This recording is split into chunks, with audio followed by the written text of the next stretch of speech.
नमस्कार, capital TV का खास शो सबसे बड़ा सवाल देख रहे हैं आप। मैं हूं राधिका राज। पाकिस्तान और अफगानिस्तान के बीच एक बार फिर तनाव बढ़ता ही जा रहा है। अफगानिस्तान के ड्रोन हमलों के बाद भूखमरी से जूझ रहे पाकिस्तान ने एक जवाबी कार्रवाई में अफगानिस्तान के कंधार इलाके में तालिबान से जुड़े सैन्य ठिकानों पर एयर स्ट्राइक की, जिसमें सबसे बड़ी बात यह है कि हमला ठीक उसी जगह पर किया गया जहां तालिबान के supreme leader Hibatullah Akhundzada temporary तौर पर पिछले कुछ हफ्ते से रह रहे थे। लेकिन वो बच गए क्योंकि सर्वोच्च नेता जमीन के नीचे बने गहरे बंकरों में रहते हैं, जिन्हें हवाई हमलों का सामना करने के बाद बनाया गया। यानी कि पाकिस्तान ने तालिबान के लीडर को निशाना बनाकर खुद को ही जाल में फंसा दिया है। ऐसे में सवाल उठता है कि ये जंग कहां तक जाएगी। इसी पर चर्चा करने के लिए मेरे साथ स्टूडियो में मौजूद है कैपिटल टीवी के editor in chief doctor Manish Kumar. Sir, आपका बहुत बहुत स्वागत है। धन्यवाद। सर, पाकिस्तान ने अपनी कब्र खुद खोद ली है क्या? देखिए, ईरान का सुप्रीम लीडर मारा जाता है तो पूरी दुनिया में हाय तौबा हाय तौबा, और ईरान सरेंडर नहीं करता है, इस तरीके से लड़ता है और बार बार इस बात को कहता है कि हमारे लीडर की शहादत जो है वो व्यर्थ नहीं जाएगी। अभी तक तो आप स्कूल में बच्चों को मार रहे थे, गरीब गांव परिवार के लोगों को ऊपर ड्रोन और मिसाइल से हमला कर रहे थे। अब आपने शेर की मांद में जो है आपने अपना सर डाल दिया है। तालिबान के सुप्रीम लीडर के ऊपर आपने उसको खत्म करने की बिल्कुल इजरायली स्टाइल में जो आपने किया है, अब ये तो बदला तो ये लोग लेंगे।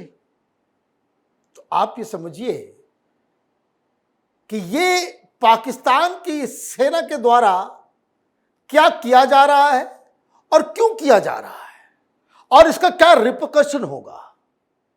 एक जो पाकिस्तान के लोगों के बीच समझ में आ रहा है कि एक तो इजराइल है, अमेरिका है, वो ईरान में शियाओं के ऊपर अत्याचार कर रहा है और उसी के साथ टीम अप होकर अमेरिका और इजराइल के साथ खड़ा होकर के अब आप अफगानिस्तान के ऊपर हमला कर रहे हो, वो मुसलमानों को आप मार रहे हो।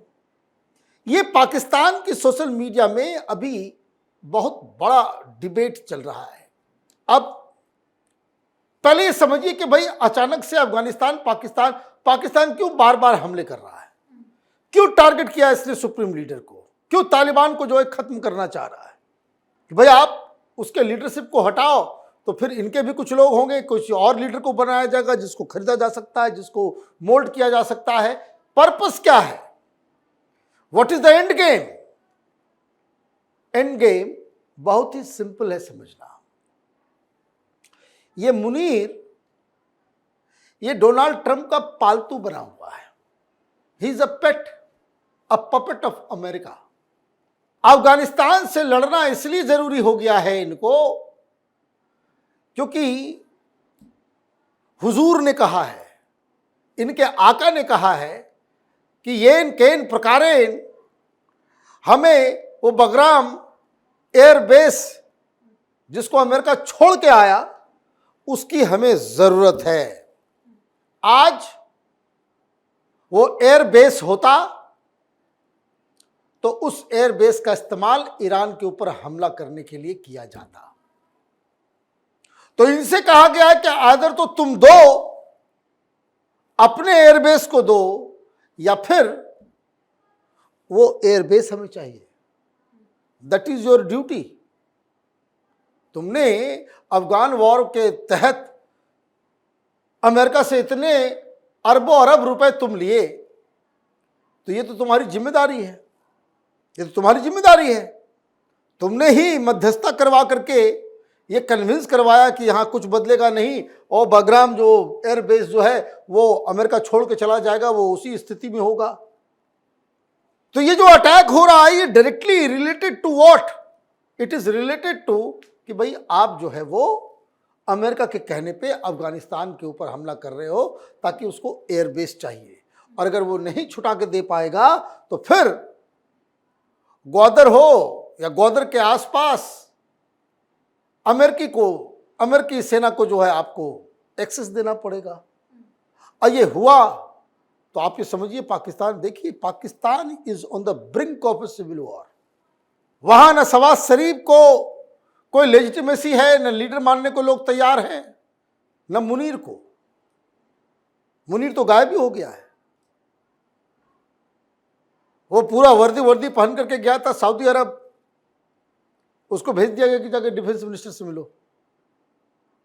तुम कहां इधर किंग और प्रिंस से मिलने आ रहे हो? तो तालिबान अब क्या करेगा? भाई तालिबान क्या करेगा? तालिबान रिवेंज लेगा। आप देखिए इस्लामाबाद के अंदर हमला हुआ, अब ये लाहौर, और जहां इनको सबसे ज्यादा दर्द होगा क्योंकि आपने सीधे सीधे सुप्रीम लीडर को टारगेट किया, तो ये तो आपको छोड़ेगी नहीं। लेकिन समस्या क्या है कि जनता भी इनके खिलाफ, ये तमाम, चाहे वो बलूचिस्तान के जो लड़ाके हैं, चाहे वो खैबर पख्तूनवा के लड़ाके हैं, चाहे वो टीटीपी के लड़ाके हैं, है ना, ये सारे लोग आर्मी के खिलाफ खड़े हो गए हैं और जनता भी इनके खिलाफ है। अब एक खबर आपको सुनाएंगे, आप सिर पीटिएगा कि वहां ये कह दिया शहबाज शरीफ ने कि 4 दिन वर्क फ्रॉम होम होगा, पेट्रोल डीजल नहीं मिलेंगे। आपने 25% पेट्रोल 55 रुपये बढ़ा दिया, आपने 55 रुपये बढ़ाया गया है वहां पे पेट्रोल और डीजल की कीमत। गैस मिल नहीं रहा, महंगाई आसमान में है, और वहां वो गालियां दे रहे हैं सब लोग, बोले कि रमजान में ही तुमको ये सब काम करना था। कि वहां जो है आप ये, कैन यू इमेजिन, 600 रुपये केजी जो है वो मिल रहा है प्याज जी। टमाटर 700 रुपये केजी, 800 रुपये केजी, वो भी मिल जाए तो आप खुशनसीब हैं। और ये सब हो रहा है जब रमजान का महीना चल रहा है, सब लोग नाराज हैं। अब इसमें बीच में खबर आ गई कि शहबाज शरीफ तो आकर के बोल दिए कि देश के साथ खड़ा होना है, ऐसे ऐसे करके अपना। अब खबर आई कि जो पंजाब प्रांत में जो मुख्यमंत्री है मैडम, इनकी भतीजी नवाज शरीफ की बेटी मरियम, उन्होंने अरबों रुपए का एक हवाई जहाज खरीद लिया। और हवाई जहाज तो खरीदा कोई 1.5-2 करोड़ रुपए का जो है पायलट भी हायर किया, विदेशी पायलट है। तो आजकल तो ट्रैकर रहता है ना भाई कि कौन सा हवाई जहाज कहां गया नहीं गया। तो मालूम चला कि वो लाहौर से उड़ा, वो पूरा कराची तक गया, फिर वापस लाहौर में आ गया।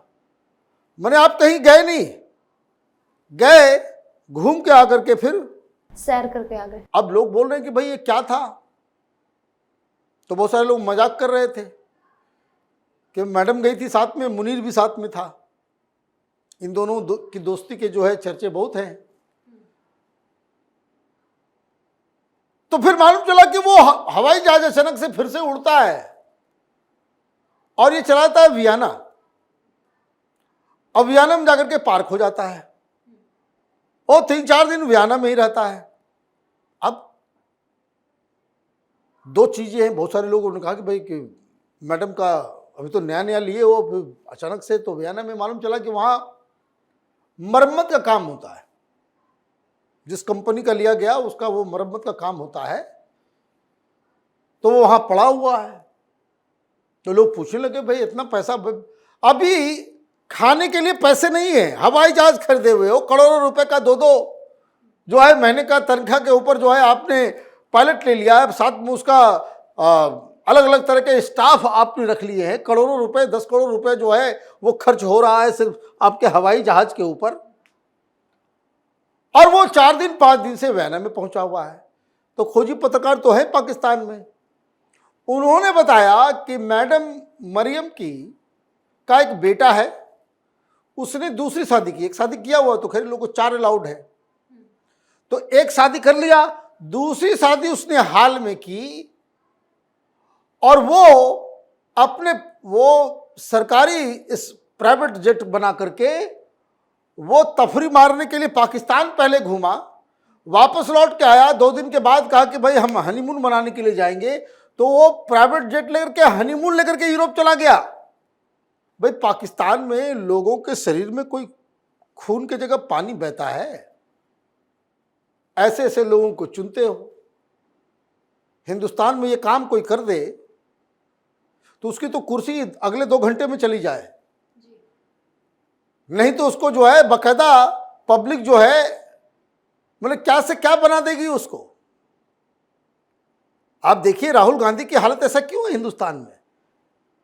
वो जब किया सो किया, पुरानी कहानियां बताई जाती है कि इनके इंदिरा गांधी ने क्या किया, नेहरू ने क्या किया, उसका इंपैक्ट पोते के ऊपर पड़ जा रहा है ना।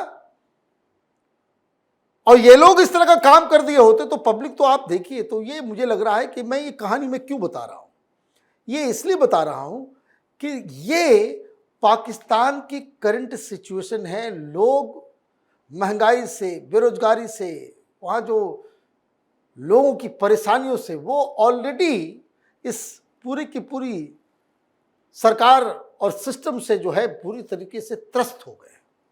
और दूसरी तरफ आप इजराइल के साथ, अमेरिका के साथ खड़े हो जा रहे हो, ईरान से लड़ने जा रहे हो और अफगानिस्तान के ऊपर हमले कर रहे हो, तो ये तो स्पार्क की बात है कि तालिबान बदला लेगा तो लोग तालिबान के साथ खड़े हो जाएंगे, ठीक किया। ये सिचुएशन आज की तारीख में पाकिस्तान में व्याप्त है। मतलब ये कि सिविल वॉर के मुहाने पे आज पाकिस्तान खड़ा है और उसकी वजह ये मुनीर और शहबाज शरीफ है। जी, इस मुद्दे पर ज्यादा जानकारियों के लिए आपका बहुत बहुत धन्यवाद। तो पाकिस्तान का ये हमला न सिर्फ तालिबान को निशाना बनाने की कोशिश था, बल्कि खुद को एक बड़े खतरे में डालने जैसा भी है, क्योंकि अब तालिबान की तरफ से एक बार फिर जवाबी कार्रवाई की आशंका और बढ़ गई है। आपकी इस पूरे मामले को लेकर क्या राय है, कमेंट बॉक्स में जरूर बताएं। धन्यवाद।